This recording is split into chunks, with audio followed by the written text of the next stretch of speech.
Welcome all of you on my YouTube channel economics with excellence. जैसा कि आप जानते हैं कि हम माइक्रो इकोनॉमिक्स में थ्योरी ऑफ प्रोडक्शन स्टडी कर रहे थे और मेरी पिछली वीडियो में हमने थ्योरी ऑफ प्रोडक्शन का पार्ट 1 किया था। आज के इस वीडियो में हम पार्ट 2 करेंगे, जिसमें हम स्टडी करेंगे कि marginal rate of technical substitution क्या होता है और जो आइसोक्वेंट्स होते हैं उसकी क्या क्या प्रॉपर्टीज होती हैं। इन सभी चीजों को हम टेबल एंड डायग्राम के माध्यम से समझेंगे, तो आप बने रहिए मेरे साथ। फर्स्ट इसमें हम स्टडी करेंगे कि जो marginal rate of technical substitution है वो क्या होता है। जो marginal rate of technical substitution है वो बेसिकली जो है फैक्टर्स ऑफ प्रोडक्शन की जो सब्स्टिट्यूशन की जाती है किसी प्रोडक्ट को प्रोड्यूस करने के लिए, उसका मेजरमेंट करता है। Marginal rate of technical substitution को हम डिफाइन कर सकते हैं कि एक यूनिट लेबर की जो इकाई है या फिर जो फैक्टर ऑफ प्रोडक्शन है हमारा लेबर, उसको यूज करने के लिए कितनी कैपिटल की यूनिट्स को जो है वो रिप्लेस किया जाता है, इसको जो है हम marginal rate of technical substitution कहते हैं। इसमें जो है जो आउटपुट का लेवल होता है वो अनचेंज रहता है या फिर उसको जो है वो कांस्टेंट माना गया है। इसलिए we can say that marginal rate of technical substitution of labour for capital defined as the number of units of capital which can be replaced by 1 unit of labour, the level of output remains unchanged. कोई जो product है जिसकी production के लिए एक unit का जो है वो किसी एक पर्टिकुलर यूनिट का जो है वो उपयोग किया जाता है, मान लीजिए वो कैपिटल है, और देन अगर हमने जो है वो लेबर की जो यूनिट है उसका यूज करना है तो उसके लिए जो है हमें कैपिटल की यूनिट्स को जो है वो सेक्रीफाइस करना पड़ेगा या फिर जो कैपिटल की यूनिट्स हैं उसको रिप्लेस करना पड़ेगा लेबर के साथ।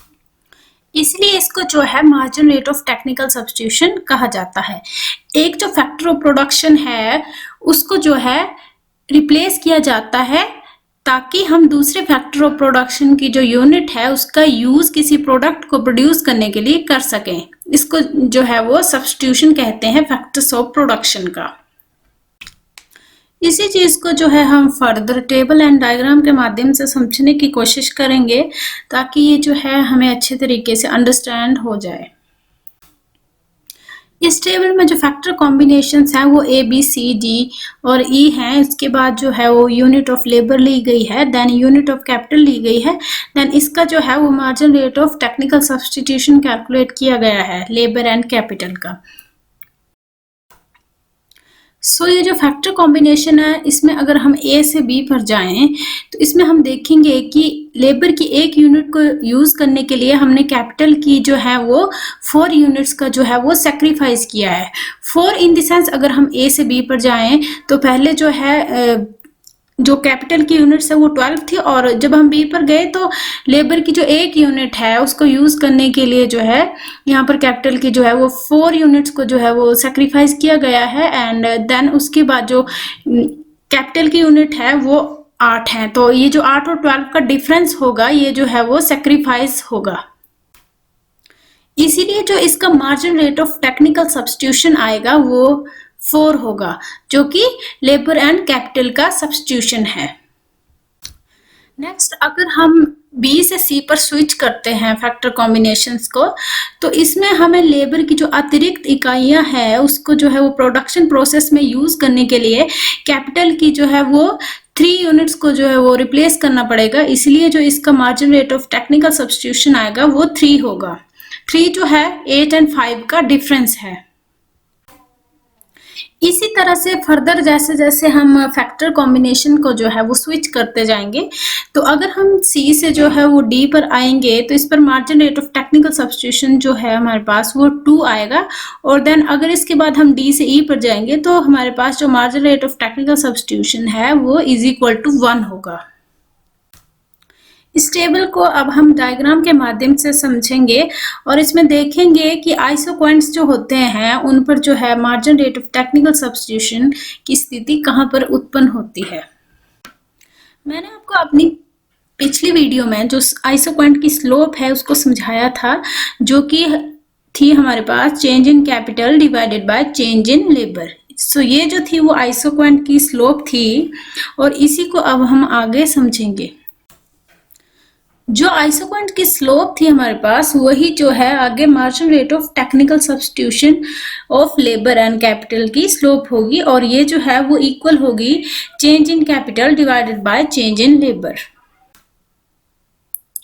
इस डायग्राम में टी जो है ये टेंजेंट है जिस पर जो है आइसोक्वांट के पॉइंट पर जो है वो टच कर रहा है। सो टी डैश जो है उस पर जो एक आइसोक्वांट है वो के पॉइंट पर इंटरसेक्ट कर रहा है। इस पर जो है कैपिटल की और टी क्वांटिटीज का यूज होता है एंड लेबर की जो है वो ओ टी डैश क्वांटिटी का यूज होता है। सो जब हम इसको डिवाइड करेंगे O T divided by O T dash तो हमारे पास जो है margin rate of technical substitution की स्लोप आएगी और इस पॉइंट पर जो ये स्लोप है वो कैपिटल की स्लोप मानी जाएगी।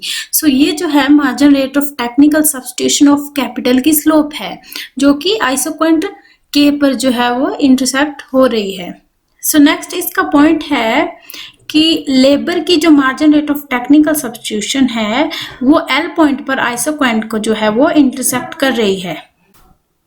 जे डैश जो है यहाँ पर जो है ये टेंजेंट ड्रॉ किया गया है जिस पर जो है margin rate of technical substitution को है जो है वो दिखाया गया है और ये जो है ये लेबर का सब्स्टिट्यूशन है जो कि आइसोक्वांट जो है वो एल पॉइंट पर इंटरसेक्ट कर रहा है। इस पॉइंट पर जो margin rate of technical substitution of labour की जो स्लोप होगी वो होगी ओ जे डैश डिवाइडेड बाय ओ जे।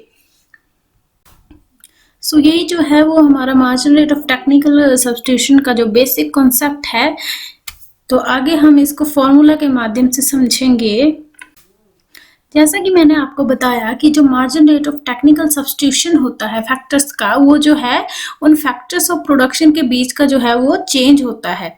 सो जो margin rate of technical substitution of labour and capital is equal to change in capital divided by change in labour. So change को जो है हम डेल्टा की फॉर्म में लिखते हैं। सो इसीलिए इसको हम इस तरह से राइट डाउन कर सकते हैं दैट डेल्टा के अपॉन डेल्टा एल और इस लेवल पर जो है वो आउटपुट जो है वो फिक्स्ड मानी जाती है।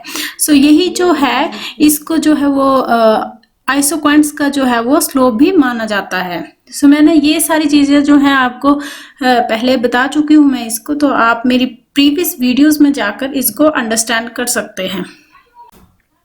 नेक्स्ट इसमें हम स्टडी करेंगे कि जो आइसोक्वांट्स की प्रॉपर्टीज हैं वो क्या क्या है। जैसा कि मैंने आपको बताया कि जो आइसोक्वांट है वो जो है वो इंडिफरेंस कर्व की ही तरह होता है। सो इसकी जो स्लोप वगैरह है या फिर जो इसकी प्रॉपर्टीज है इंडिफरेंस कर्व और आइसोक्वांट की वो सेम ही रहती हैं क्योंकि इनकी जो स्लोप्स हैं वो एक जैसी ही रहती हैं।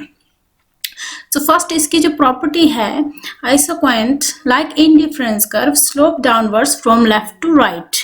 सो जैसा कि इंडिफरेंस कर्व की जो स्लोप है वो नेगेटिव स्लोप होती है, इट मीन्स कि जो स्लोप है इसकी वो डाउनवर्ड्स होती है from left to right. Second जो इसकी प्रॉपर्टी है वो है जो दो आइसोक्वांट्स होते हैं वो आपस में कभी भी इंटरसेक्ट नहीं करते हैं। थर्ड इसकी प्रॉपर्टी है कि isoquants are convex to the origin. Indifference curve की तरह जो आइसोक्वांट है वो भी ओरिजिन से कन्वेक्स शेप के होते हैं। सो आप सभी का बहुत बहुत धन्यवाद कि आपने मेरी वीडियो पर अपना समय व्यतीत किया। तो आप मेरी नई वीडियोस को देखने के लिए और कुछ नया सीखने के लिए आप मेरे चैनल को सब्सक्राइब कर सकते हैं।